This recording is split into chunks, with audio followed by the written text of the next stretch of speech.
right, everyone. I gotta ask you guys. Hold on, I'm getting feedback. I hear myself repeating.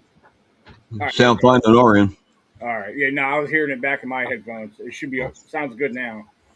Uh, the intro. Did the intro? Like I said, it never shows the way it plays Looked on my like it end. played through good that time. It did. It went all the way through. Yeah. Okay, Without good, any, good. it don't look like it did any duplicating like the last time. Okay. Yeah, I don't know why it does that. I've been trying to look into that little by little. And then, from what I've looked up before, it's usually if there's too much going on your device, sometimes that has an interference with the streaming. So I try to make sure I clear everything out, make sure there's no open windows and nothing like that whatsoever. So, all right, it looks like hold on. Let's keep the chat open here. All right, hey, anybody on the live chat? Hey, welcome aboard. If you're not in the live chat, hey, come on over. We're live right here on YouTube. If you're watching on YouTube, of course. Um, I've been doing this on Facebook, but I'm actually not. I'm trying to keep people focused more on the YouTube side of things. Uh, if you're not subscribed to this channel, hey, if you want to stay up to date, if you want to get the notifications, click subscribe and that little bell icon. I promise you, it's not going to cost you a thing. It's free to subscribe. You'll just get notifications every time we go live. Um, Melissa and David, I'm glad you guys agreed to do this when I asked you about this tonight because, with the snow that we got this weekend, I haven't been able to go nowhere and it's been boring. And I was like, I really want to do a podcast. So I was like, let me see what Melissa and David are doing. So, yeah, here we are. Well, So, we're glad to be here. I mean, we didn't have Yeah. nothing to do anyway. She gets Yeah. another day off tomorrow, so Yeah, she because I gets haven't been lucky. able to work. I didn't get to work today or tomorrow because of the weather. yeah, that's the same situation I'm in. Yeah, my boss, he didn't come out and tell me, but the way he made it sound like he didn't even get into work today. So I don't know if anyone made it in or not. But Yeah, my boss said that, not to worry about coming into work. So yeah, all that. wow. So yeah, there's not much you can do when you're stuck at home, really. I try not to eat up what food we have here because we got plenty of it, but it's just you get so bored. I just turn to eating sometimes. I know it's a bad habit. I got to have a little fun. I managed to get my truck out of our driveway onto the main road. They were trying to tell me how to do it, but I had fun getting up and over that big mess that VDOT created for us at the edge of our driveway. It's funny you say that. I've heard other people talk about in some of the other local groups. That's VDOT or whoever's been plowing some of these streets around Stanton or whatever, the side streets. Yeah, they basically formed a 3 to 4 foot wall up against the embankments of the houses and the properties, and even blocking off some of the driveways. So I don't know that's what I've read on some of the posts. So Well, yeah, they do that to all the driveways down here where we live at. I mean, what else can they do? They got to get the main street cleared, right, exactly. Yeah, if that's all you have to do is just shovel out a small opening to get to that, what they plowed. It's worth That's it. the key. Small opening. We don't have a small opening. Yeah. Oh wow. While we're early into this podcast, I do want to remind everybody we do have some other upcoming live podcasts coming up this week. We have two guests back to back, January 30th and January 31st. On Friday the 30th, we have Ronald Murphy. He will be joining us live. Then on the 31st, Saturday, we have another guest, Kevin Lestarge. I don't know if I'm pronouncing his name right. It may be, I believe it's Lestarge or Lestarge. I don't know. But anyway, Kevin will be joining us. Kevin Lestarge. I'm going to just say go with that. I'll find out this weekend when we talk to him. So yeah, both of these will both. It's all Bigfoot podcast. They do have some experience and some research involving other cryptids and paranormal. So we'll get into all that. That should be interesting what they have to share. So again, Friday night, 8 p.m. Now Saturday will be 9 p.m. I didn't mind doing 9 p.m. for Kevin because he's got little ones. He tries to get to bed at a certain time, so I wanted to give him some time to do that. So he was willing to work with whatever, but I said I don't mind doing 9 p.m. especially on Saturdays. Uh, because we get listeners and people tuning in from the West Coast, and they're what 3 hours behind us. So the later we start something, the better off it is for the people in the West Coast. So I try to keep that in mind sometimes. But I usually, again, Friday nights I aim for 8 p.m. because it's convenient for me. My grandson's usually in bed by that time, so it tends to work out. um, so there's a couple things we'll get into. First of all, we welcome questions tonight. We want to do a Q&A. We want to give you guys the opportunity to ask questions at any point in time. Tonight, I believe it's going to be very random, but I do have a couple things I wrote down. Uh, I think to start off with, one of the things I've written down, I guess I'm gonna put David and Melissa on the spot to start off with.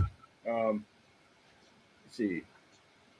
Now, yeah, let's get into this. We've been doing Bigfoot research together for you guys have been joining me for the last 5+ years. Um, you know, you guys have been involved with more with the paranormal side of things, and you've gotten involved and been doing the Bigfoot thing with me. Um, Now, I know neither one of you guys have witnessed or seen a Bigfoot. However, I do want to ask you guys, what's your take on Bigfoot? I mean, how do you guys view Bigfoot? Just to kind of throw a few things out there. What's your belief system when it comes to Bigfoot? So, I'll start off with those few questions to kind of give you guys something to kind of respond I'll to. let Melissa go first tonight. Well, honestly, I think Bigfoot, even though I've never seen him or anything, I believe he is some sort of a primate with humanoid characteristics. I believe they have a whole family, just like we do. They have families, they have children, and their elders and stuff like that. I believe that, and just because we haven't seen them doesn't mean they don't exist. But that's one of the things we do when we go out in the woods. We get off of the beaten path and we go out and we look for clues, for evidence, and we try to document it the best we can. And we try to first rule out if it's made by humans that may have been hiking in the area. We try to rule out if it's weather related or if it's another animal, a wild creature that lives in the woods, bear, deer, everything. You even have hummingbirds that live in the woods. A lot of people don't realize that, but they do. And I don't know. It's just that's my belief on it. I believe it is true. I believe they do spend a lot of time observing us. I believe they are more comfortable with us than what we probably realize that they are, because they do watch us, they mimic us. People often ask, how come you don't see a Bigfoot body? How come you don't ever find any dead? Okay, same thing. How come you rarely see dead wildlife except for maybe deer? Where are the bear? Where are the mountain lions and the bobcats? How come you don't see them?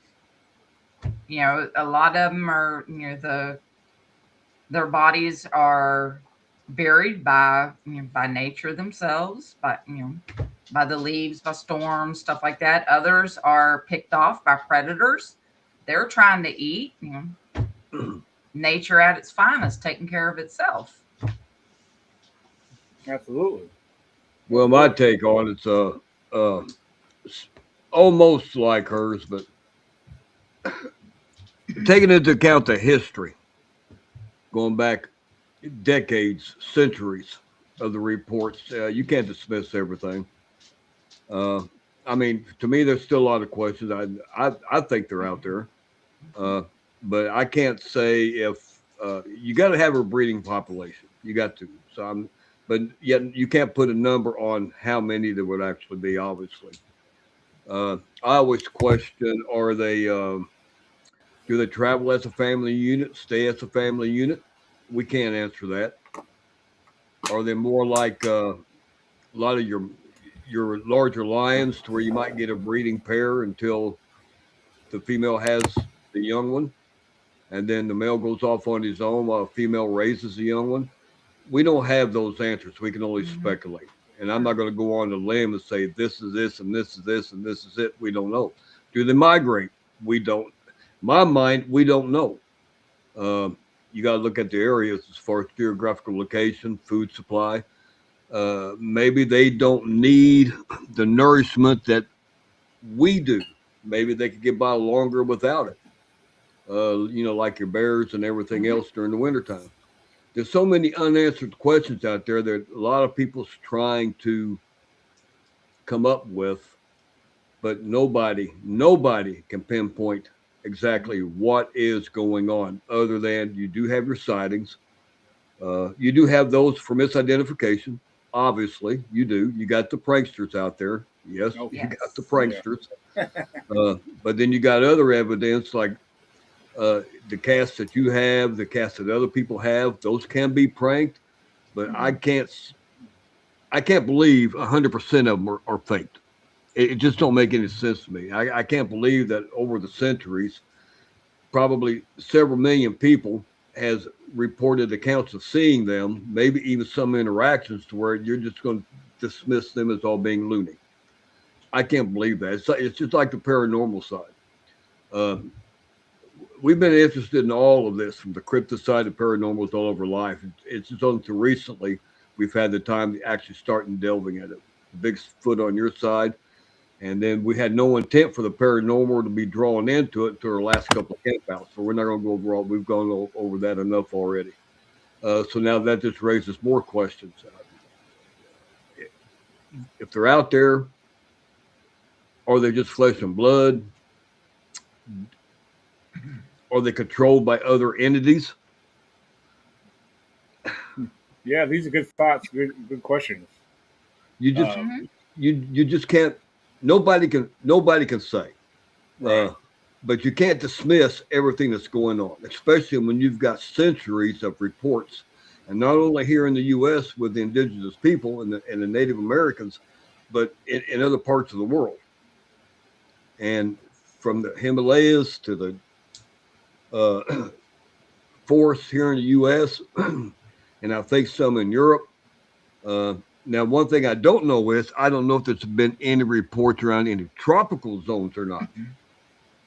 I don't know if you know anything about like Central and South America. Has there been reports? I know we Yeah. got the skunk ape in Florida, but does that extend down into the tropical areas, or are they just strictly in the northern hemisphere, northern North America, where we are, maybe over in Europe and places like that in the Himalayas? Uh, I don't have those answers on that. I've really not even looked into that aspect because we're too involved looking where we are now, just in our area for that. Yeah. Um, So, real quick, I don't know the name of it off the top of my head. However, down in South America, I want to say close to Brazil, the jungle surrounding Brazil, down around those regions of South America, they do have a Bigfoot legend down there. However, off the top of my head, I'm not going to try to unless I look it up on my phone real quick. But uh, they do have something down there. I know that much. So, but there's been research expeditions. There was one individual. He's actually gone. I learned some of the information based off of what I watched on this one show. I was actually came across it not really all that long ago, but I was surprised to see that they do have a Bigfoot legend down there. And again, I can't think of it off the top of my head, but uh, somebody on the live chat, maybe they know of the name or can look it up. Uh, I even heard things about Mexico, so I don't know. you know, uh, yeah, I mean, but those are areas you don't really focus on or hear too much about. I mean, Texas. Look at Texas. Texas has a lot of reports, a lot of interesting things, even a lot of history of or people finding fossilized dinosaur tracks and other things in some of the riverbeds and stream beds. So it is interesting what you learn about some of the areas of the United States. Texas. Another thing about Texas, I came across this some years ago. Well, they have actually found Small, I will say small, but remains of primates out in the desert. I mean, were these pets? Were these primates something that once existed down in these areas? I mean, Texas, on the most part, is a very warm climate, so it's not so far fetched. You know, um, just one of the things we brought up in one of the podcasts before. There's been tropical plants from warm climates found up in the northern, like north. I can't think. I just lost my train of thought. Way Oh, up on the the, Antarctic. yeah, up there in the extreme cold, climates. So, you know, people, you have to ask, how did they get up that way? I mean, it's the same thing with a lot of the plants that were found down in Florida. A lot of people believe, or there is theory that a lot of the plants floated there, and over a period of time, they got used by the natives, and people put them there, and or whatever. I mean, I guess that's something for another topic, but it's just things you hear about, and then again, you wonder because are these plants native here or whatnot? I mean, but and of course, my light that I have here, it's not fully charged like I had it. So anyway, um, yeah, there's a lot of things we could think about, a lot of things we could consider. Um, well, let's jump. Let's kind of Well, switch. one Oh, go thing ahead. on that, one more last thing on that is, uh, providing they're out there, they're not stupid. Oh no. They're smart. I believe they're smarter than what most people give them credit for. Mhm. That's why we don't have the encounters, open encounters. Uh, besides, people seeing them, except for the past, where the Native Americans said they used to interact with them until. One story I heard was they used to interact with them several hundred years ago. I don't know the time frame, and to where they'd exchange stuff, and then but during one of the interactions, supposedly one of the younger Bigfoot accidentally killed a Native American boy playing. And at that point, it's when more of a separation took place as far as really not mingling together after that point. That's one of the stories I've heard from the past. But I think that they're smarter than what you give credit for, it, providing they're out there because the elephants, and they may not be the only one. When they know when they're going to die, pass Mhm. on, they have elephant burial. Not burial grounds, but they've got grounds where elephants know where to migrate to when they finally pass. Mhm. And maybe the same thing with them. Maybe they go underground. Who knows? It's their ancestral burial grounds There you that go. they migrate back to when it's time for them Now, you do to think every pass. now and then. I'm proud of you, man. but Watch it. but but but that's what I was. Yeah, that's what I was trying to come up with. Ancestral burial grounds to where all animals have that. They know where to go, when, what time of the year, and stuff like that. As far as it's bred into them over time and whatnot. But I think they're a lot smarter than what people give them credit for. Uh, Absolutely. they do observe us. I Hmm. feel. I'm always every now and then I ask William Nighthawk. I says, "What came first, the tree structure or the teepee? Did the Indians come up with the teepee first, and the Bigfoot mimic that, or did the Bigfoot make the tree structures teepee form, and then the Indians started to mimic it from them? What came first, the chicken or the egg? And I mean, that was Right. just something I was just messing with William about, something like that. Uh, Right. but it's interesting. Smart on what we give them for, and maybe they don't have the same metabolism we do. They don't need to eat so many pounds of food a day to stay alive and stuff like that. We don't know. They might be Right. able to go 1 or 2 months without food. Realistically, we don't know. Forget about their body size and mass. We don't know what their metabolism is like. That's what I'm Right. That's trying to say true. because we don't have one to study. So that's why I always question: do they migrate? Maybe they don't. Maybe they able to survive where they're at until things start coming back around. I mean, those are answers that, we're all trying to strive for when we're out there doing the research and looking for them. Absolutely. Yeah. There's some of the things you brought up were things I used to love to talk and discuss. Because I've always considered, one of the things you mentioned real quick, I'll bring it up, is you know, a lot of the reports that we hear that they're big and massive. So you're like, okay, in order for them to survive, they must have to have a lot, a big calorie intake. Like for us, what is the for average human? What they say is for human, like 2,000 calories per day, roughly, is what we need. So About that, yeah. yeah. So I don't know. I mean, I don't know if we always get those many calories in a daytime, but I mean, I guess it depends on if you're really paying attention to what you eat. But All then again, species have different mentalities. Look at the snake. A snake could go a couple of 3 months without even eating. Has yeah, meal, it'll go 2 or 3 months. Of course, they don't move around much. Don't get me wrong, but right, we don't know what metabolism they would have. It may be yeah, a slower metabolism to where they don't need to consume as much as often as we would, or a dog, or anything like that. But there's animals Mhm. out there that they could go extended amounts of time without consuming a lot of food and right, water. I mean, yeah. that's a given fact, as far as that. So But I believe they are omnivores. I believe they eat I think, both, yeah, plant and meat, Yeah, obviously, yeah. yeah. I mean fish. that makes sense because I mean, both sources are available. So I mean, maybe they enjoy one more than the other, or versus certain times of year, one's more available than the other anyway, or easier access. And then But language. I mean, you got the Sierra sounds and other recordings and stuff like that. right, Uh, if they're as smart as I think they should be, they would have language. I just wish we had more evidence of it. Even though there's stuff out there that people can't pinpoint, it's for Hmm. even people that are experts in sound, electronics, stuff like that, they can't say what it is, but they can't say what it isn't.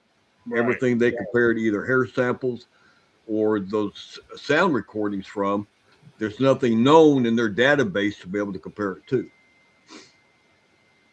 Now, Fascinating. yeah, you talked about sounds and everything.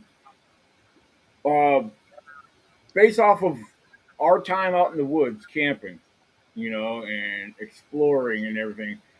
Do you guys recall hearing anything that you guys possibly could not, like as far as some of the sounds that we've always heard out there? Because there's been times where you may have heard things and I didn't. Is there anything that you guys may have heard that you can't identify, or that you still wonder about? As For far as me, not enough to where it would really raise a big suspicion. I mean, like I mentioned the other night, you thought you heard that one sound off in the distance. I was able to pull it off of my cam because she had recorded that, but I had to 8 times the volume of the sound where you could off in the distance hear like a sort of a drawn out. I want to say whoop, but you really can't say a whoop. It was just it's hard to describe on that. But again, with the distance Hmm. it was at, could it have been a howl from a dog? Absolutely. I Hmm. mean, oh we yeah, can't say it was or wasn't. But just something that caught your attention. I just happened to catch while she was recording. Uh, I did get either some pretty good rock clangs or a tree knock a couple of times when we were out camping, which I got on audio. I do have other things on audio that just sounds weird, but again, one thing I'm going to start doing if I go out and set a recorder overnight, because I find it frustrating to where I get these weird sounds on the auto recorder. That's all I got. So when spring gets here, I'm going to order me 2 more of my trail cams that I like. It's got the sound with it, oh yeah, and yeah. for whenever I put out an audio recorder for overnight, I'm going to pair that with a trail cam about 10 to 20 yards away from it. That way, if something comes up by the mic, as from what I've captured in the past, I will be able to catch something on the trail cam. Because I hate getting stuff on audio that you want to think it's something. Is it an animal? Is it not? What is it breathing by it? Is it? Yeah. One of my trail cams, something was walking behind my trail cam. Yes, that could be a deer. Okay, I'm not going to Hmm. go off of that cliff and saying something was walking behind it. It had to be a Bigfoot. I can't do that without any proof. But I'm going to start pairing up my audio recorders with the trail cam. That way, if something does come up by the audio recorder, I I could get audio and video of something close by, whether it be a bear, Bigfoot, whatever the case may be. Some of the scratching I finally figured out was one night when I had an audio recorder out, I did not realize that sometimes insects would migrate up around it. And these are on cool nights. And I was wondering, why in the heck are they doing that? Well, again, we may not be able to tell much, but the audio recorder, when it's running, gets a little warm. And that heat would draw insects to it. And they were crawling on it, making these scratchy sounds. And I had it on, I pull it up on audio and I could hear it. So, well, that was insects on that. But I've got other things, not an insect. I don't know what's creating those sounds. So hopefully by pairing them up, I might be able to come up with some more answers with that. One question leads to another. And you come up with more ideas. And yeah, I might be spending a couple more dollars since you ain't put me onto that yet, because I need to get this because I want my dedicated trail cams. But when I set out one or two auto recorders, I want to at least have enough to pair them up. That way, when they overlap, maybe that leads some credence so we know more of what we're doing out there, or at least prove something or prove what it is. Bear, another type of animal, whatever the case may be. So, yeah. If it don't get close enough to the auto recorder, at least I got a trail cam out there for that. Right. It's just going by kind of without making any sound. So, see, that's why it's important when you're trying to do your investigation, trying to rule out stuff, because even a simple little creepy crawly creature can affect your investigation. It can rule something out, because it's the same way he's talking about the insects with the heat on the mics and stuff and with the recorders. Well, the same thing happens in the paranormal part where you have your REM pods. All it takes is a simple teeny tiny little bug to land on that antenna and it'll set it off.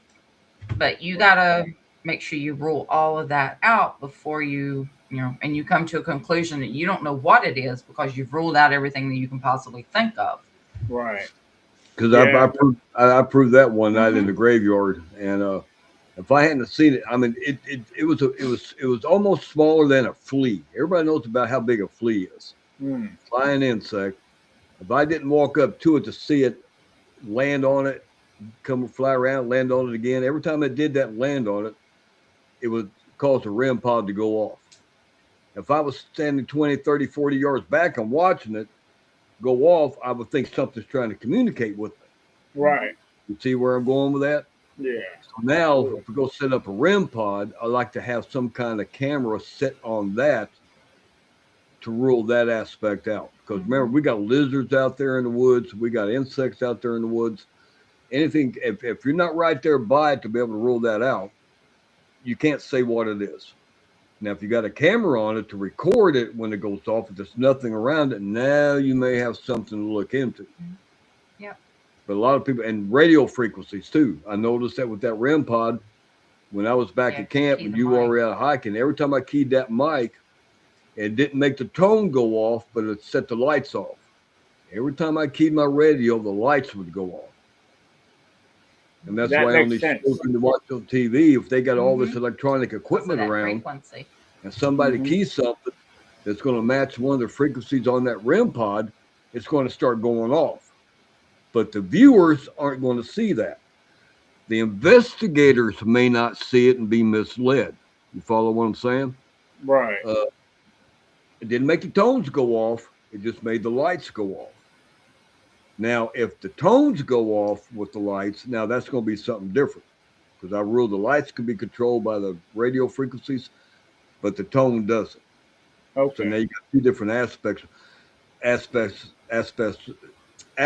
to look at on that aspect of it. But again, we're getting off the beaten path there on that aspect. But it just goes back to, like you always say, you've got to know the known before you look for the unknown, or something, or whatever phrase you say on that. Know the known before you look for the unknown. Is that what you say? Learn and know what is known before seeking the unknown. Yeah. Exactly. That's why when you go out with equipment, know how the equipment works, what to expect from it, what can interfere with it, And some of that's going to be trial and error. Don't get me wrong. You're not Oh going to yeah, learn everything right off the bat. I mean, I found that one bug doing that by mistake. And then the radio frequency keying up the REM pod lights by mistake by actually being out there doing our research. And during that, I seen what was happening. So, yeah. you're going to learn as you go. Well, let me ask you a quick question about that. I mean, this is something you would know. Now, I know there is a sensitivity adjustment or setting Yes. on there. You can We put it to did. super sensitive to having a. I mean, how does that work? I mean, and will We, that play a key well, role on bugs and Jared, insects? I think Jeremy's has three settings. You got super sensitive, and then you could tone it down a little bit to where it takes a lot more to be able to set it off. And he had his on the highest setting for sensitivity. Okay. I did not try the other two. I just observed what I did when it's on the highest sensitivity. Yeah, because But I I was don't have thinking, a well, REM.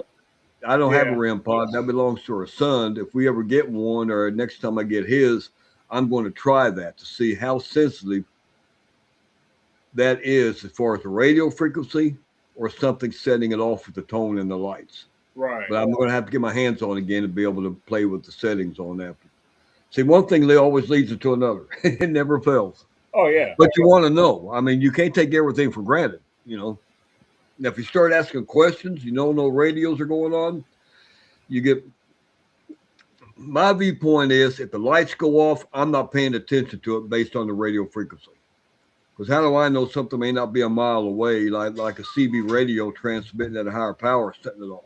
yeah, that's very But true. I know all if about those things. if the lights go off and then you have a tone with it, that's going to be different. You may want Yeah, to look at if you're asking specific questions. Now, I don't mean you ask a question and then you wait 2 minutes to get a response. yeah, How yeah, immediate is the response? Uh, if you're using one of those voice boxes, whatever message comes across, is it in relation to what you're doing? If it's just stuff that's coming out at random, you're sitting in the woods and they're talking about a cruise ship. No, I'm not going to listen to that. You can't. You know what I mean? But yeah, if it's specific based on the questions you're asking and how often, then you may have something going on there. I believe in the paranormal. We've experienced it. We got it on recordings. Our hair being manipulated a couple of times. Things we've heard in the past. More than one people seeing it, witnessing it. There's things going on that people don't realize is going on. And now we got involved with you with the Bigfoot research. We wasn't going to bring the paranormal into it until this past summer when we started having the experiences we have when the last two campouts. Why we're having that out there now, I have no idea. Hopefully it'll continue. We won't know till we go back out there. But we're still digging up history on the place out there too. We just don't know what's going on as far as why those yeah. things happened while we were there. But more than one person witnessed it, so it's not a figment of your imagination. Right. Look, one thing you just mentioned as far as digging up the history and everything. Now, for those who've been following the information that we've been sharing about this location, there are foundations. There's remnants, the old homestead foundations out there. Now, I did a research, you know, on how did I look it up?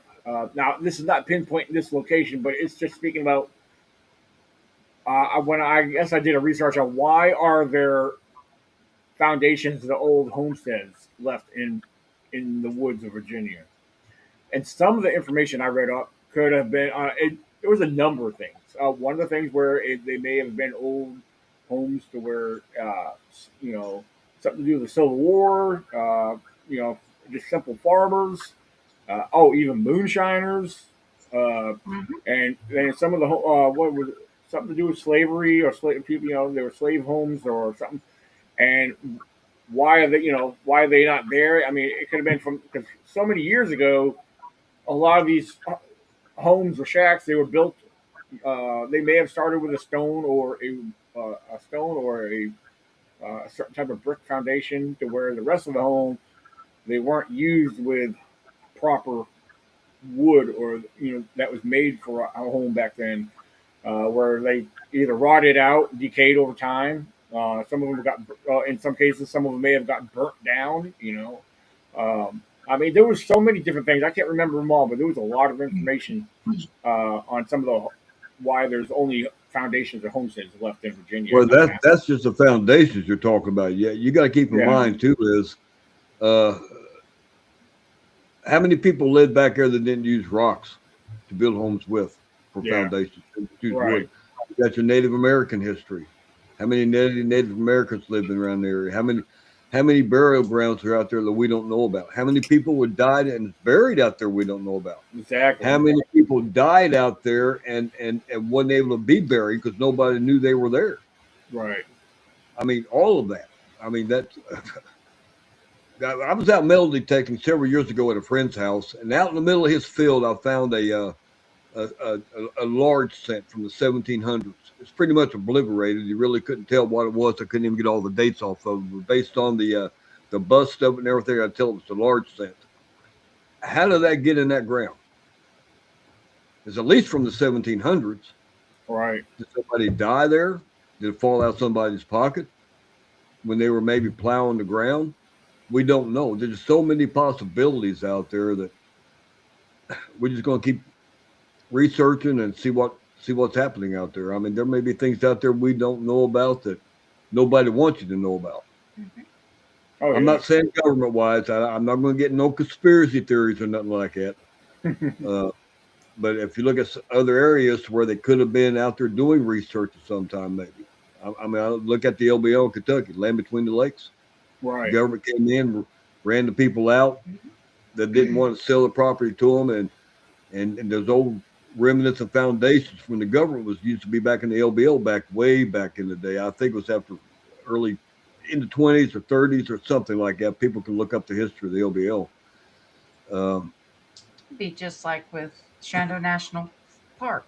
yeah, The government, they went in, they decided they wanted that land. They first tried to purchase it for, you know, from the yep. homeowners that lived there. Their whole family for generations had lived there on that land. It was their land, and when they wouldn't sell to it, they claimed eminent domain and they took it Now that may and that ran them all out. And I don't know what the George Washington National Forest, I don't know what no, that's forced. the circumstances of that was, but there's always been people living in rural areas, traveling on horseback and stuff way back in them days before we had paved roads and stuff. Everything was dirt, and it's very possible that's why some of those homestead foundations are there, because of that reason.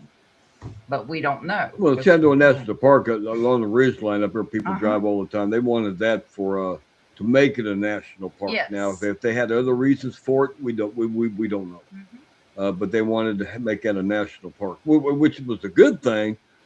But how they went about it, a lot of people disagree with. And you're going to have Right. that anywhere. But Mhm. let's don't get going down the politics side or the government side and whatnot. So, let's stay on the topic that we're here for with a Bigfoot and stuff like that. But it's Yeah. I mean, yeah, I don't mind getting into branching off and discussing things, bringing things up for various reasons and purposes. I mean, I'm totally cool with that. It kind of gives the listeners, the audience, a little bit of a okay. Well, not everyone believes or wants to go down that path, but like you said, you guys when you guys got involved with me, you guys weren't trying to bring that with you. But look, I mean, like you said, there are things that happen. There are things that we can't explain, things that we're trying to make sense of that happened there. I mean, I had nothing to do with it, but there are things that I'm with you guys. We're all experiencing it together, so it's just like we're scratching our head, like what is this? I mean, we're we're like especially at camp, we're sitting back, hanging out around the campfire, and things are happening. Like okay, you know, it's whatever, but it's happening. So I mean, we can't yep. deny it. So Well, no, you can't deny it. But what I find intriguing is we all still keep going back. We know Tucker Tails to run from. yeah, How yeah, many? We want to be taken out of our norm, but other right, people, a lot of other people, you take their normal way, their life falls apart. You know what I mean? I mean, right, not to criticize them. I mean, that's just the way people are. Um, but I like that challenge. As to be taken out of my norm because to me it's not only expanding knowledge, but on the quest of trying to find answers and experiencing what we're experiencing at the moment for no logical reason that we know of, but yet we keep going back to try to find those answers. Yeah. Things did happen. Why did they happen? Things that should not happen. Uh, Fascinating. I mean, I like the challenge. Yeah. Absolutely. Okay, Daniel, in the group chat, there's a Robert Denduven. Yeah. He has said 3 comments now. Yeah. I'll bring it back up on the screen Yeah, I here. think the last one is a question. Which Yeah, because the first one he said I've been listening a while, getting some work done. I think some Bigfoot move around in area maybe as large as 100 miles, square miles, whatever. possibility? Yeah. Someone who has them on their land has seen them appear mainly in certain times of the year. Hold on. They move. Yeah, they move for food, like berries in spring and early summer, and then farm fields during harvest time. Yeah. So, Makes sense. well, one of the things to it, keep in mind that it's believed, and I do believe that they feed off like deer is a food source for them, along with other predators that feed off the deer as prey and maybe other small mammals. Uh, think about the conditions of the weather, the seasons. Like if the winters are harsh, and food sources become scarce for the prey animals, if they have to move to find food where it's available, I mean, in that instance, or that for that reason, I believe that the predators are going to follow, or over time they learned where to travel, move, or follow the prey if that's what they do, if that's their main food source. So I mean, I do believe they do move according, if it's necessary, because sources become limited again depending on how harsh the seasons are. So Yep, droughts, But whatnot. yeah, my question is, here in Virginia, I can't speak for the rest of the country, but where we're located at, how many prey animals actually move? right, They either hunker down to wait out the weather. yeah, Bears are going to semi hibernation mode. I don't think they hibernate year round. I think the weather no, dictates in between. yeah, I And agree, who's to say they may not be the same way if they got a different metabolism as far as right, that. I mean, I'm just throwing that out there. Uh, I mean, you don't see deer migrating from northern Virginia down to southern Virginia and Georgia when it gets cold. They bed down, they hunker down. When they go out and feed, they dig through the snow to get down to the ground to get the stuff that's frozen on the ground to eat right. that they can find. Unless you know something different. I mean, because No, I mean, you did a lot more research in that area than I did. So, well, as far as like deer in general, yeah. I mean, I'm not saying they strictly migrate or that they actually do, but I believe that there are some species of animal over a period of time have moved around from up north down south and actually settled down here, and then end up becoming populated over time. For example, the red wolf. There's been sightings of wolves here in Virginia and surrounding areas, in West Virginia, whatnot. Um, they've been sighted here, and what brought them down here, I don't know, but they've over a period of time, according to the research, some of the information I have found online is they actually do. The red wolves in general have moved down south. They're more mainly from the northern part of the country, maybe some out west. Now the mountain lion. Now that's a whole different story right there.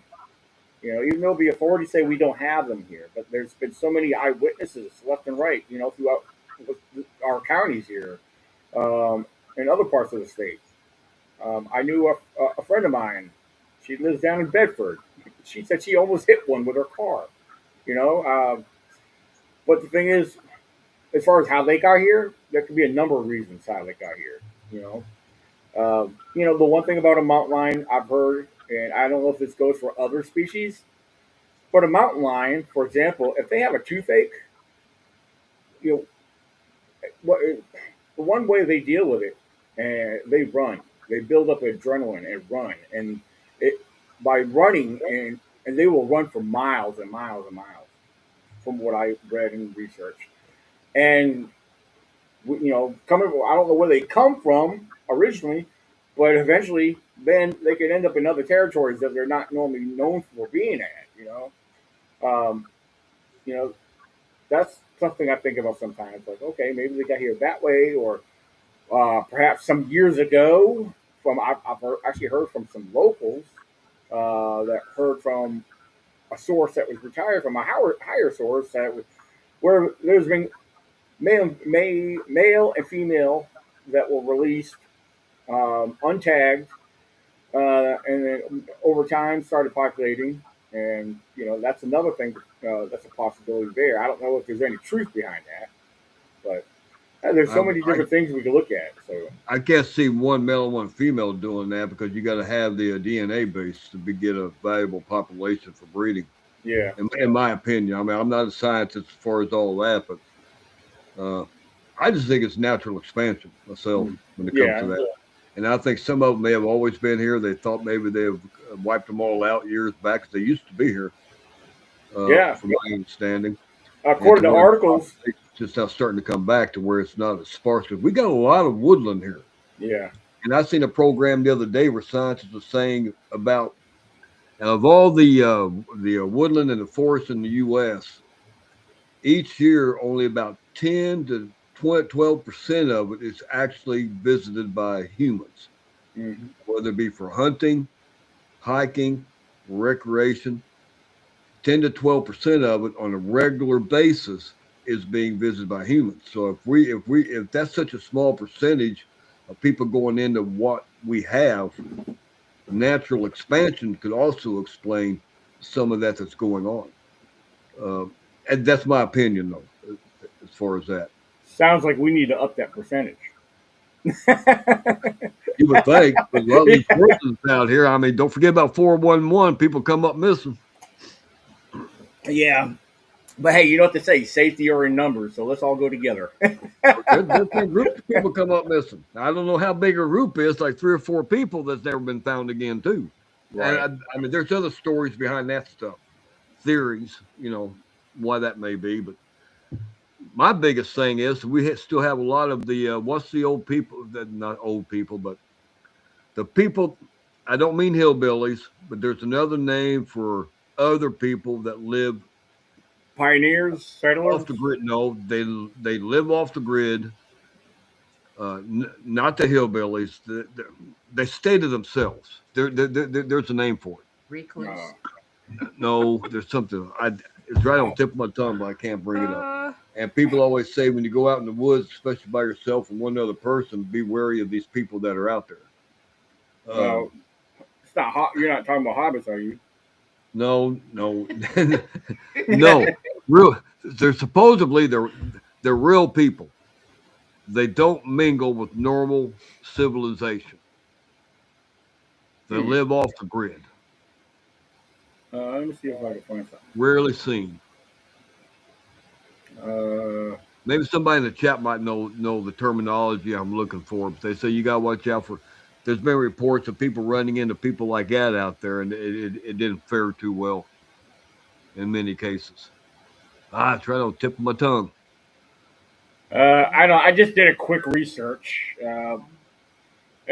People who live away from civilization are often called a hermit or a recluse if they live in a voluntary solitude. Other Well, terms include off gridder for those independent of public utilities, backwoodsman or mountaineer for Off those in the grid. remote areas. no, everybody knows what hermits and off gridders and stuff like that is. It's you ever seen the movie Wrong Turn? Yeah, Something like yeah. that, where they just solely they don't mingle with everyday people. They stay out off the grid in the woods. Uh, I, I didn't know. I'm going to take it down that path. Now, when we hang everything up tonight, it'll probably come to my head. But there's a certain name that's called for them. I don't know if anybody's responded on chat or not. That might know what I'm talking about. Now there's a list of names here too. This one here, Feral. It's a feral people. well, Feral. Okay, that could be a name, Feral. Um, this there's a name. It's a technical name for cave dweller, often used to describe someone living in a total isolation. The name's called, and again, I don't know if I'm pronouncing this correctly. I'm going to try my best. Um, Truck. I don't know why I went down that path, but I mean, 411 got me No, on that. But I think that's that's interesting. fine with that. I mean, Troglodyte. I don't know. Like I said, I don't know if I'm pronouncing it correctly, but yeah, Troglodyte. Again, it's a technically a cave dweller, often used to describe someone living in total isolation. Again, that's just one of the random names in here. yeah. Then you got nomads, Well, anchorites. Yeah. well, yeah. I mean, all those are common names for people that did that stuff like in the past. Well, this is people that does this today. But anyway, that's fine with that. But Hmm. anyway, they say that a lot of people come up missing in these national forests and out west and everywhere, even here in Virginia, that's never heard from again either. And some people say, well, Bigfoot got them. Some people say it's aliens that got them. Some people say it's they just got lost. But there's too many, nobody, nothing's ever found. I remember Gwen Purcell. Remember that documentary she was working on with a hunter, supposedly went out hunting, never came back, hunted that area all his life, Oh, and yeah, yeah. I don't think they found any remains or anything except for his weapon. Hmm. Never seen from again. Uh, why did that come about? You know what I mean? Yeah. Uh, now we're not talking about people going out committing suicide because he gave no indications on that. There's been reports of people, a group of people out walking in the woods and hiking, and they see each other up ahead of them, everybody ahead of them, and then one person go around the turn on the trail. By the time everybody else gets up there, that person's gone. Never seen or Right. heard from again. You know, I mean, all kinds of weird things going on out there besides what we experienced while we were camping. Right. It's a, I mean, I find it all fascinating as far as all that. But Yeah. Yeah. Like I said, there's only so many listed names here. I mean, there's off-grider, homesteader, a vagabond, a savage, well, or no, barbarian. no, all Yeah. those are common type terminologies for either a person, single person, or whatnot, or a group of people that move around like the nomads. But anyway, don't worry about all that. It'll come to me at some point. Is it a simple name, small name? I mean, Feral came to mind for some reason. Feral people. I yeah, mean, I don't know why that just could come to mind, but again, I don't want to go down this path. yeah, That wasn't part of the cast podcast tonight. What's a group yeah. of people that travel and they live in tents and stuff and they go around and sell their wares and all that kind of stuff? You're not talking Gypsies? about gypsies. Just That's what No, came to they mind. no no, they mingle with society. Yeah. They live by themselves, but then again, yeah. they mingle with society. Okay, we're getting off the beaten path here. No, no, you're totally fine. Like I said, I don't mind going in random discussions. It's pretty cool. But Feral humans, anthropophagy, according to Faith Star. I'm not familiar with that terminology. Anthropophagy, something like that. I'm not sure how you pronounce it. Yeah, I'll figure it out later. hmm. I think it's a movie wrong turn. I mean, either way, that's fine. What other questions did you have written down you wanted to talk about tonight? Well, uh, there's a number of things here. So we covered when I asked you guys about hearing different sounds of vocals that you guys, if there was anything that you couldn't explain that you recall. Uh, Now, one of the other things I wanted to talk about, now, you guys camped with me in two different areas. We've been up around Elkhorn. We camped there. You guys got familiar with there. Um, Melissa had an experience there at one of our camp areas out there. Uh, so Elkhorn Lake, compared to where we've been camping now, how would you guys compare the two locations? Myself, night and day. Hmm. Yeah, Just too much. For me, Elkhorn Lake, there's too much activity going on year round up there. Human yeah, activity. Human activity. People coming in and out all the time. You got that recreational lake there that people go to. They're coming up there fishing and all that other stuff, and whatnot. yeah, Uh, I mean, that's me. That's my personal feeling. There's too many distractions. Campsites are too close together. Uh, Compared to where we go, that's primitive. That's primitive at Elkhorn too, pretty much. They do have that one outhouse Hmm. building, just not for showers. I don't think anything like that, No, no. but that's primitive camping too, pretty much. But it's just with the public comes there. They hold events there every year. The bike rides at Yeah, that's true. Yeah, I mean, there's nothing wrong with that. Don't get me wrong, but for me, for what the way I want to approach it, there's too much activity and too many distractions, yeah, and it makes it more difficult to rationalize if anything would happen, unless it's just right in your Mhm. face, something's out of the ordinary. right. This is where we go now. Hardly anybody goes out there. People don't. You're not having people driving by, every 20 minutes going on that gravel road like you do out of the Elkhorn and stuff. Um, it's more secluded as well as primitive. Uh, the environment seems to be more relaxed, is Yeah, what I'm looking for compared to Elkhorn. Um, You can immerse yourself better that's at me, though. Slate Lick, That's me. That's immerse me as yourself far as that. in the wildlife, in the nature. You have more of the nature sounds versus humans contaminating it so much. Um, you're able to, any recordings you get, they're not really authentic, but they're more reliable to a point versus up at Elkhorn. You try to record something, it might be contaminated with the yeah, next campsite, whooping and hollering, that's true. having their Yeah, food together and stuff. So you don't.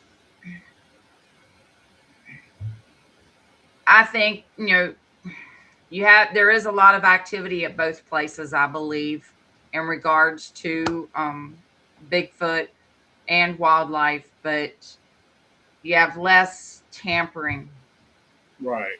with any kind of evidence at Slate Lick versus at Elkhorn. Elkhorn is more noisy.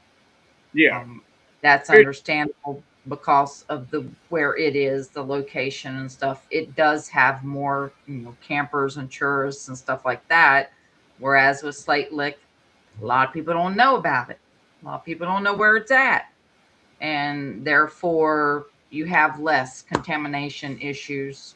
If you right. understand what I'm getting at. Oh yeah, absolutely. Less interference, and No, I mean, for the record, yeah, I totally agree with you guys 100% on that. 'Cause, I spent years, I spent a lot of time exploring those woods up around Elkhorn and that surrounding general area. So, I mean, I know a lot of the woods, and I mean, there's places where I haven't even taken you guys to up there, which you guys may find more comfortable, more secluded. Mm-hmm.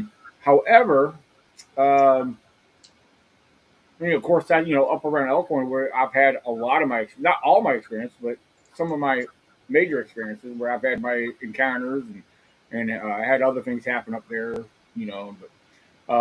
But for example, what you guys were referring to or explain, talking about hearing, having the human interaction or the traffic noise.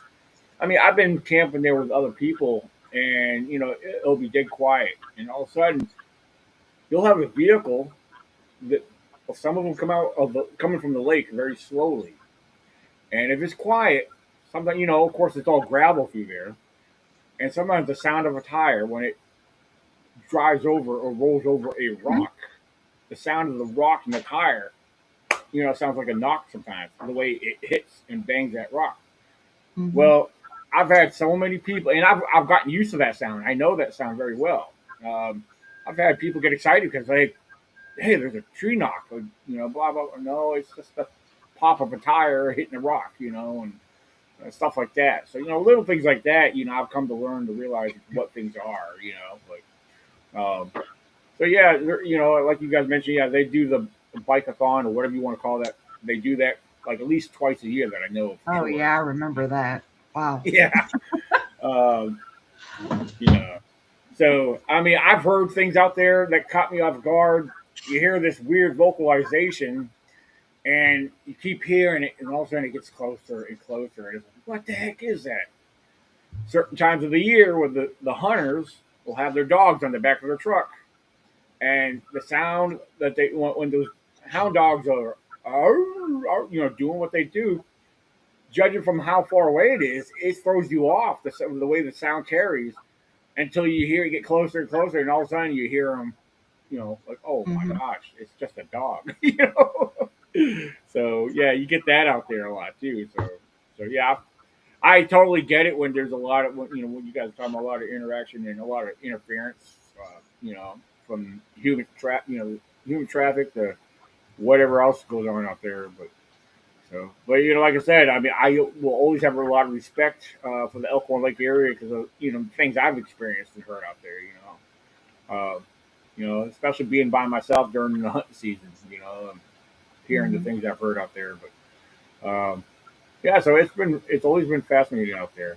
But since I've been camping in this area with you guys, it's yeah, there's a lot of excitement out there. Regardless if we understand it or not.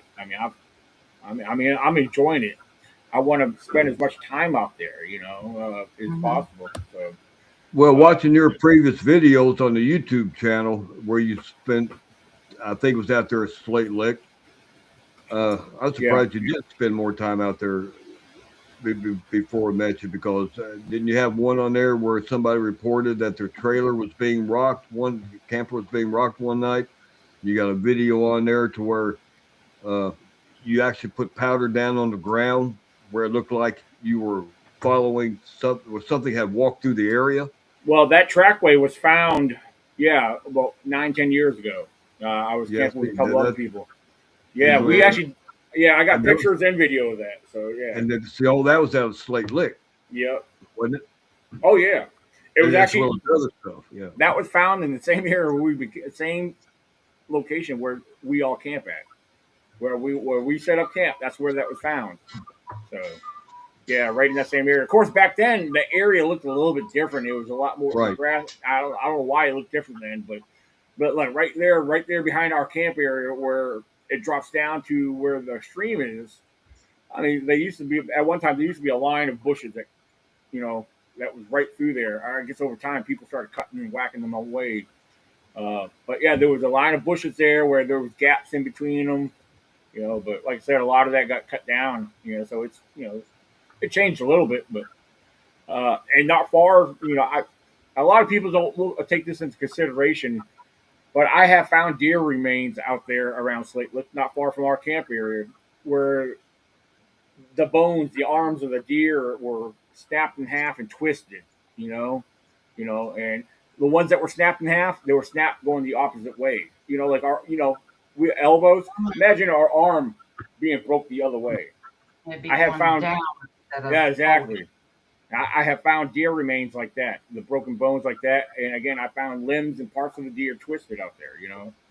Now, unlike elkhorn, now over a period of time, I have come across several deer remain full carcasses, like the full skeletal remains of a deer, and three out of the several I found, the three of them that I've ever found out, they had something in common, which I've always been curious about what is doing that.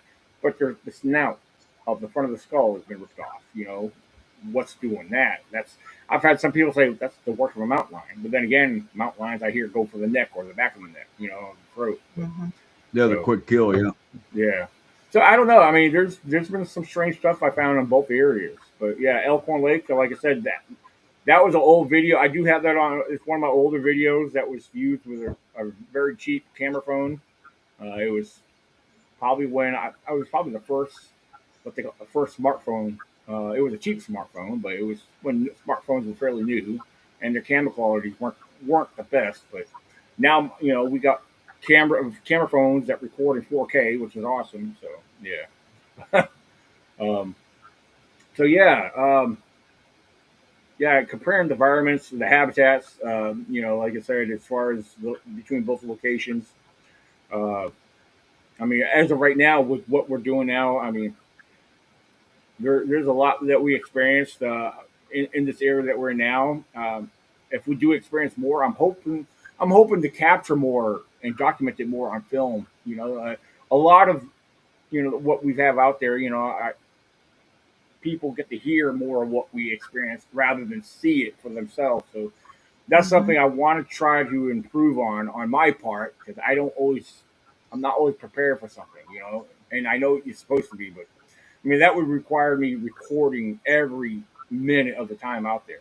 You know, You're not going to be able to really get away from that with how we go about it because we don't have, like you brought up many times before, we don't have production crews out there following us around recording. exactly. We don't have people sitting back at an editing room and going through all the footage from a couple of weekend recordings and stuff like that. Or we don't have that availability. We just have to Yeah, go about it smarter and hope for the best after that. I know that I know I wear my action cam on my chest, but some people say y'all put one on your back at the same time yeah, because you're walking down the path or whatever. You don't know if anything crossed the path behind you or not, right. stuff like that. So we just have to rethink about how we are doing what we're doing. We're going to evolve as we do it, Hmm. Yeah, and we're not going to catch everything. I mean, that's going to be a given. I mean, I'm not. I don't have a 360 camera to put on my head and wear on top of my hat. You know? I mean, Like Google. yeah. yeah, I mean, That think would be about it. neat, though. That really would. But that's just not practical. I mean, they do have cameras like that, but I don't know Hmm. how well they work at night. Yeah. After dark. Um, yeah, I mean, I have done that before. I mean, up around Elkhorn and stuff. I had a, I used to have a rucksack that had a steel frame, had the frame on it, and I had my action camera mounted on top, actually walk facing behind me. I've done that, a couple times, but See, things like that we may have to start employing again. I mean, yeah, Hmm. especially now when things are starting to happen, and I hate to miss it. I hate missing that light that night. But yeah, again, when you're out exploring, you're not always thinking about something pop. We know it's going to happen, but we're not prepared when it pops up out of nowhere. exactly. A lot of Hmm. that stuff. Uh, I know it's frustrating though. It is because a lot of people are like, oh, why don't you? Well, you see these things. Why don't you film them? Well, you're caught up in the moment. You're not, like you said, you're not. You're looking for things, and you want to pay attention because you don't want to miss something. But then again, the secondary thing, having a camera available with you, oh crap, I wasn't recording at that time, because I was trying to preserve on film time and whatever else battery. No, I got extra batteries. That's not a they don't. problem. Well, see, they don't realize that. You may have extra batteries, but you got to have you can have all the batteries you want, but if you don't have the capacity to get all the recordings for the hours you spend out there on your equipment, you're basically blowing in the wind. Yeah. And then again, you don't be walking around out there with 200 pounds of equipment on your daggone back either. Right. Cameras pointing in four different directions and ton of batteries in your pockets and whatnot, 15 flashlights. And I mean, that's not practical in Right. that sense. And you're not going to catch everything. It's just be a little smarter about how we go about it. And beyond that, it's going to be a hit and miss. We're not going to get Hmm. away from that. Plus, the Right. more equipment you carry, the more noise you're going to make. Yeah. I mean, And, you know, right. And I always try to pack light if I can. Like my backpack, I carry with me out there. I only try to keep a few necessities in there, like especially when it's nighttime. I keep my thermal with me. I mean, I want my thermal camera with me. I try to have that prepared. Like the night we saw the light. As soon as we saw that light and it went away, you know, I mean, what did we do? I pulled off the thermal right away. Yep. And you did the same thing. You walked up ahead and tried to capture from a different view with your thermal. And I mean, we do try. We put the effort in there for trying. Like Well, I said, after that, all we do is just tell the stories of what happened. I mean, people can take it for mhm. what it's worth. But exactly. when more than one people experience it, and we're not out there to make stories up. Nope. I can't do that. I mean, I'm not. If we spend so much time trying to document and record everything, we're going to miss something that actually truly happens. Plus, Yeah. we're so focused on making sure the battery power is good and all that. Exactly.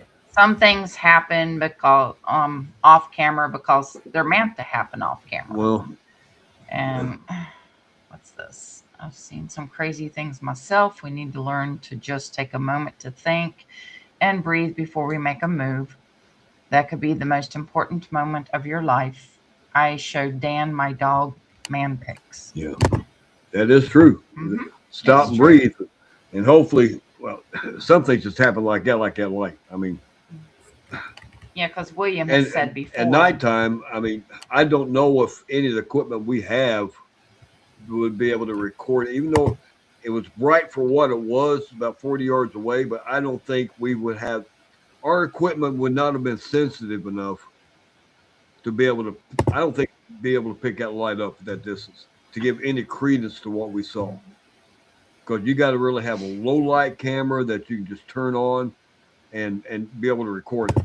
Now, could could it have been picked up on thermal or an IR? It could have been a possibility, but we're not out there walking around with the thermals and IR watching every daggone spot where we go to. Yeah. I wish it had an action cam that had thermal mode. You just hit record and just record the entire time in thermal or in infrared, one of the two. Yeah. Uh, Well, it's like my device, my thermal. Like I know yours is a monocular. Mine is a camera that's connected to my phone. And for the record, for those, you got a one. You know, it's not the other plug-in thing. It's mine's more advanced than the. I forget what they call them. I used to have one for Android a long time ago, but this is completely different. It runs off an app and the device together, and it's amazing. Yeah, you can see for. I mean, from our camp, I've had good, clear vision of the field, tree line across from us. So, you know, mine captures just as like yours does. And yeah, I would love to have it set and mounted. You have to actually go in and turn it on. It's whatever. But well, see, uh, that's the Achilles heel of this type of equipment. yeah, If you walk around with it on and you're focused on that equipment, you're going to miss a lot of other stuff around you. Yeah, that's what I right. was saying. We need to have something we just turn on, let it record while we can still look and listen and interact with the environment. And plus, Right, we got the safety aspect. Hmm. Because in the summertime, that's when the timber rattlesnakes and the copperheads get out and move the most right. for hunting. And we all know that from that Um, incident up at Slate. I mean, not Slate Look. Elk they do Point. move That day. around 24 hours a day, but there's certain time frames in the day based on the heat where they're more active. Yeah, And the time frames we're out there, they're going to be more active. So I mean, you got to take safety into account too. You got to watch where you step and where you go for the best you can. We don't always do that, obviously, yeah. but We've I been mean, you fortunate enough to. have awareness about you when you're out there in the woods. Yeah, yeah. When it comes to the rattlesnakes and venomous snakes out there, of course, we've been fortunate to where they've been stationary and in one place, but they've also startled us. When we do notice them. But Well, you know, so, yeah, but look how many you walk by every time you're out there. You don't even realize it. exactly. I Yeah, mean, timber rattlers, people don't realize they're a docile snake. yeah. You don't pick them up, you don't step on them. Hmm. Now, if you touch them or get too close, by making extra vibrations, by maybe breaking a branch, by stepping on or something, that you may give off a rattle. But then again, they don't always rattle before they strike. A lot of people think you're going to hear that rattle first. That's not always the case when it comes to the timber rattler. Now, the copperhead, he's got his own little attitude and everything else, and he's going to blend in with the environment. He don't get as big as the timber, but for the most part. But I mean, we just have to take safety into consideration when we're out there too, Hmm. especially after dark. Yeah, and Right. plus there's other wildlife too you need to be wary of Because because they're there. where we go, there's We're rocks, there's in fallen yeah, trees, we're in and their snakes. environment. Snakes ain't just on the ground. Yeah. They could Yeah. be up on Look. a log. They climb Yeah. trees. You know, Oh yeah. they could be hanging on a branch you're walking by. So we can't be focused here, worried about getting the recording, and then not being able to observe around you, not only for the safety aspect, but what if you would see movement over to your left, but you're looking over to your left when you're not looking, but you're looking here at your camera, trying to record over here. I Right. like something where you can just put on your equipment, turn it on, be able to go, especially at nighttime. Is what I'm thinking about because that's a more critical point. Yeah. Because you got limited vision and stuff. That's something that was either IR or infrared equipped turn it on, let it record, and then just go out and do your thing without having to worry about it. Just get the recording as you're going along.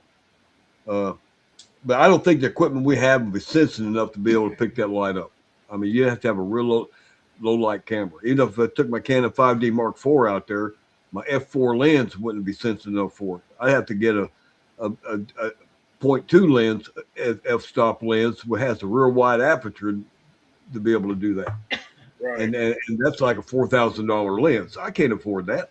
I mean, it's impractical. Plus, the camera's too big to carry around after dark anyway. That's why I like the action cams.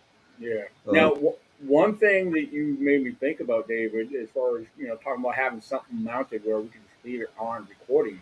Now, I have a small. It's a handheld night vision monocular. I think it does pretty good. It does pretty good for what it is.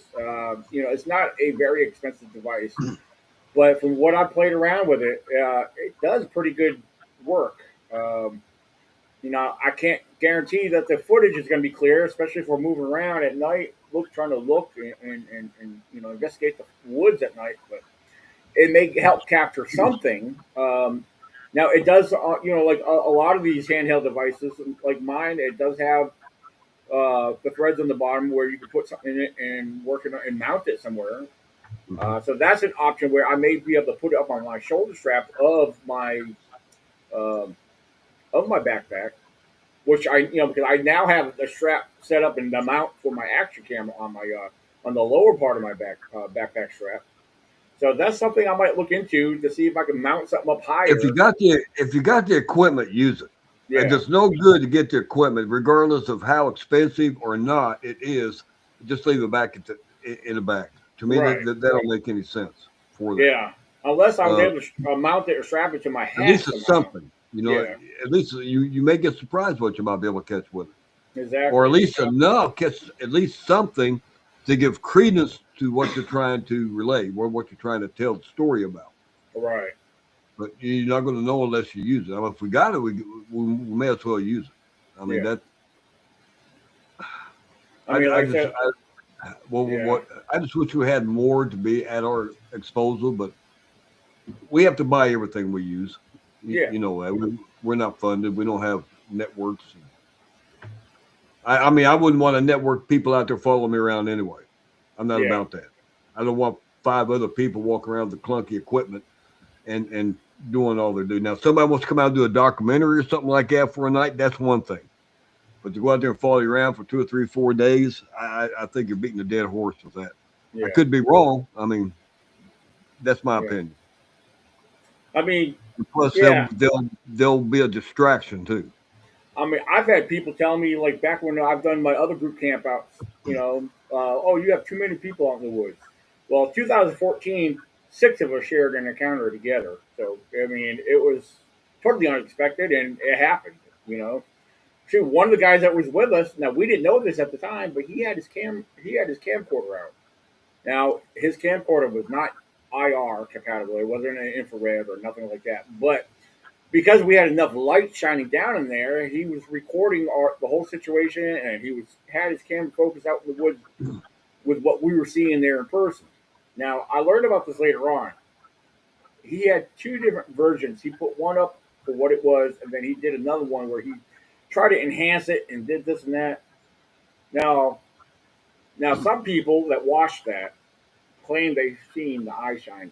The eye shine supposedly got picked up in the video. Now, I personally, I've watched this video so many times, and I believe it's still available. I'll have to look it up, but I couldn't see nothing. I mean, in my honest opinion, I don't think he picked anything up. Um, but I was surprised that he did that. I got excited when I learned that he did that. But like I said, 2 of us had night vision binoculars, but they were both in our backpack. And when we realized and thought about it, it was too late. And of course, we were kicking ourselves in the butt. I mean, they were small handheld infrared binoculars, and yeah, um, I think they were video capable, but I just again they weren't expensive devices, but even then we could have got better observations of what we were seeing. We could have probably shared better details, but with what we had at the time, I mean, it was basically our word against anyone else's. It's you know, I mean, there's a few of us that still talk about it. I mean, I bring it up when I get asked about it on podcasts. And I've been on two other podcasts this month as a guest. I got another one coming up Thursday at 7 p.m. It's a pre-recording, so I got that one going on. But then Friday and Saturday, yeah, I'll remind everybody if you guys are listening. I do want to remind everybody since we have a decent audience watching right now. This Friday and also Saturday, right here on YouTube channel Bigfoot Zone ECBRO. I do have they will be played live. Ronald Murphy on Friday night and Kevin Lafarge on Saturday night. So yeah, I have two podcasts coming up Friday and Saturday. Um, you can see them; they're already posted for upcoming podcasts on the channel. So hopefully you guys tune in for Friday and Saturday night. So I just wanted to bring that up and make mention of that real quick. So, oh, Faith said, I want one of those. LOL, maybe for my birthday. I think she's talking about my night vision. Anything's possible. um, hmm. And then she also goes on to say about seeing is believing. For most cases, yes. Unfortunately, that's a sad truth, you know. And David, you brought this up yourself. When it comes to evidence, and even if we were to be fortunate to capture a Bigfoot or capture something amazing on camera, AI has destroyed a lot of what we do, and that goes for anybody because there's all kinds of AI videos out there. And the sad truth is, there's a lot of people that believe it, you know. So, Well, my opinion on that is, fortunately, I'm not out there for the AI part. I'm not out there for recognition. I'm out there for me.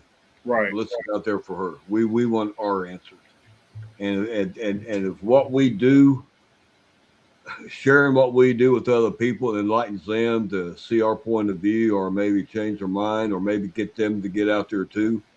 That's what it's all about. I mean, people could be naysayers all they want. They can laugh at what you do and scoff about it.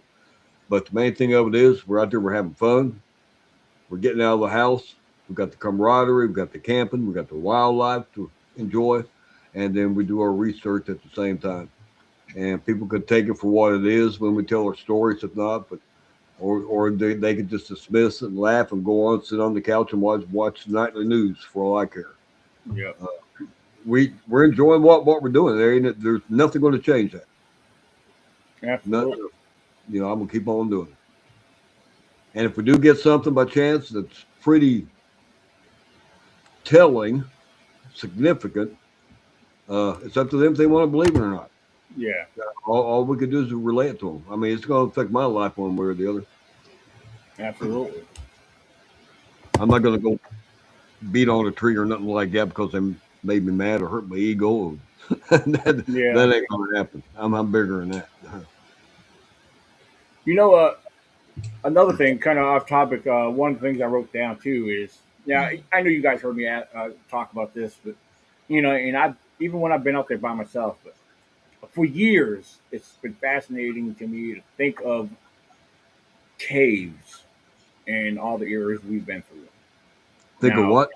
caves, like cave structures. Okay. Oh, Okay. Yeah, caves. yeah. Okay. Well, some of the things I've been watching, I've been watching these different videos, these outdoor videos, and I don't know what states they're based out of, but one of the things I've learned about these areas is a lot of these stream beds and stuff, or these streams that come out of the mountain and stuff like that, where they seem like they're coming out of the ground. Most likely, there is a cave structure somewhere that's down in that mountain or that hillside or whatever. Also, down in different stream beds where a lot of water flow comes through and they dry up over certain times of the year. Well, where portions of the stream may dry up, and then all of a sudden you might see it popping out in the stream somewhere else down below. There's a sign of a cave, but the thing is, you always wonder: is there an entrance to these areas? Is there a little? Mhm. I've always been wanting to find stuff like that. It's easier said than done, But again, cave structures, I would love to find more for the very thought and the theory that a lot of us do believe that Sasquatch is a cave dweller, and they know where these places are. You know, they know where they've lived there all their life, so yeah, they know the territory better than we do, of course. So that's something I want to constantly keep an eye out. Is there, even if it looks like a cluster of rocks with an opening, I want to investigate it. I've done that numerous times. Um, Now over in Elkhorn Lake, down below, I mean, I have seen things driving by, looking up on the high ridge side. They clearly do look like entrances to caves, but they don't look that accessible to a human. They look pretty steep, but maybe a bear. But I don't know about us. But I don't know. But I want to keep my eyes open for possible cave structures, and if we come across something that looks, promising, I'm definitely going to check it out. I mean, hopefully it's not too hard to get to. Yeah, it's well, you know they're out there. Yeah, It's just about getting in the right locations and be able to find stuff like that, and that just how deep do you want to go as far as how much time you got to play around with to be able to go deep and come back, or right. or maybe just take a day or two and just walk and stay overnight and walk back the next day. I Yeah, mean, you got 360 degrees to choose from. I mean, which yeah, way you going to go? I mean, it's going to be happenstance unless you could get a good map or somebody could tell you where a cave system's at. yeah, It's yeah. You just got to look around when you go out in the woods and do what we do. And who's to say if he's as smart as I think they should be that there may be entrances out there that may be camouflaged. yeah. That's true. I've actually given that some thought too. But yeah, I mean, how well is it camouflaged? Would question is, would we be able to identify something that looked like okay, that looks like something's covering something? I don't know if that would be possible, but You'd have to get lucky. yeah, that's And true. also under, behind I mean, waterfalls and stuff. it's not impossible, but if That's it all depends on how it's camouflaged. Something just wouldn't look right. Something just caught your attention just momentarily to be able to check it out. right. It's I mean that's I mean you can go many different directions on that. Just something to keep in the back of your mind. Look for something that's not normal for that given area you're currently at that may be concealing something. Uh, Look at everything else you find out there you didn't mean to find, as Yeah, far as out of the ordinary. Uh, right. if something's concealed on purpose, I don't think it'd be hard. I think it'd just be more luck than being hard. Be able to do that, being at the right place and being able to come across it. Absolutely. Maybe that's just my opinion. Yeah, real quick, I want to make mention, as Faith said in the chat, she's I can't wait to meet everyone. She definitely plans on coming out to join us, but it doesn't look like she'll be able to do it this year unless something changes on her end. She's from Pennsylvania. However, she's currently living in Indiana for the time being. So she hopes to make it out sometime in the future, but time will tell. Um, I do want to make mention of a couple other things. There's a few dates I have written down, and these different dates will grow over time as I'm waiting to get feedback from various locations. For example, I have a few Bigfoot town hall gatherings scheduled. I had one a few weeks ago. It was supposed to be up in Pennsylvania because of weather. I canceled it out. But I'll go ahead and name these few dates and the locations where I'm holding these Bigfoot gatherings, and they are taking place at public libraries. February 28th in Parkersburg, West Virginia. I'll be doing a presentation, and also I put it out there to where I'm hoping to gather some eyewitnesses that may come out and share their stories as well.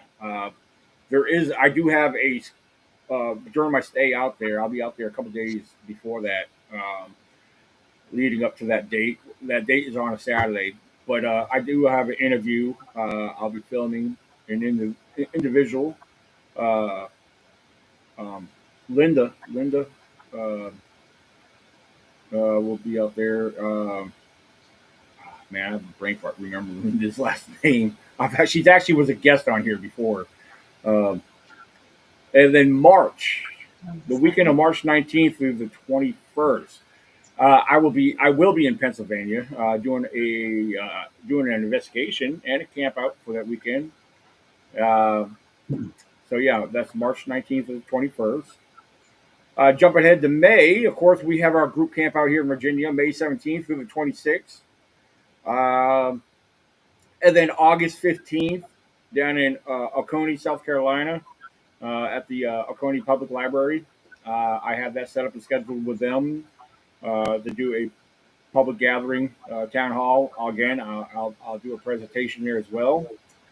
And again, these dates, I'm taking advantage of trying to put more word out there. I want to gather information, more reports, and again, as far as me doing presentations at these events, just a small part of me spreading awareness of the research and the awareness of Sasquatch, Bigfoot. Um, so I just want to throw out there. Also, I want to throw out there to any of the listeners, um, if anyone that watches and has a Bigfoot story, and you want to be a part of this podcast and have your story told, with no judgment. Yeah, we like to question, and ask questions on the interviews and whatnot. But again, this is a judgment-free zone. I want to welcome you guys to come forward. And if you do have a story and you want to share it on here, send me an email. If you're not on Facebook with me, if you're not connected with me on Facebook, uh, if you can see my email address right over here, yeah, right above me over here, ecbro98 at gmail.com. Send me an email. Again, that's ecbro98 at gmail.com. So, yeah, those are just a few things I want to make mention. Um, let's see what we got here. Make sure I'm not missing none. No, I think I covered pretty much everything I had written down, basically. Um, hmm. So, yeah. So, ladies and gentlemen, if there's anything else you want to share before we jump out of here, um, oh, hold on. What do we got? Faith is asking, have you ever been to the Lost City in West Virginia? Very interesting place. I'm pretty sure I saw Bigfoot that day. The Lost City in West Virginia. You I talk know of about Lost City, West Virginia, back off of Brock's Gap Road, or the Lost River. Yeah, I'm not familiar with Lost City. Is that the same thing as the Lost River campground or camp area? I know right off of Brock's Gap Road there is a Lost I something. know Lost River. Oh, Because that's west of where we camp. yeah. Mm-hmm. I'm not Yeah, sure. I almost, where's my phone at? Lost. I could have sworn it was called Lost River, the one I'm thinking about. It might be Lost City. No, I think it's River. Yeah, Lost River State Lost Park. River State Park. Yeah, That's in Matthias, West Virginia. Yeah, that's right up the road.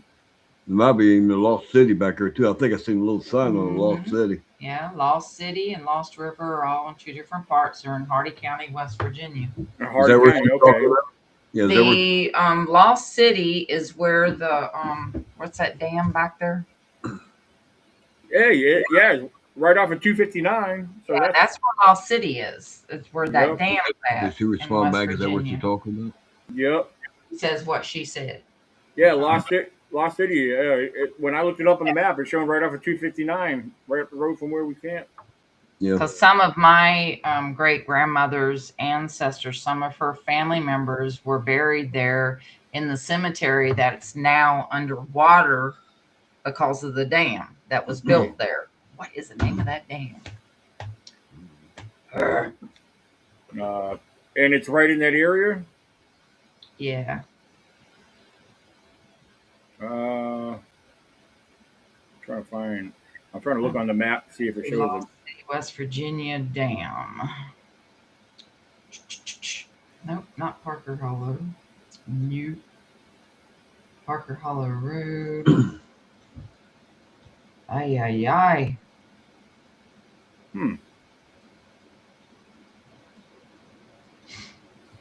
Is it part of? No. It's a man-made dam.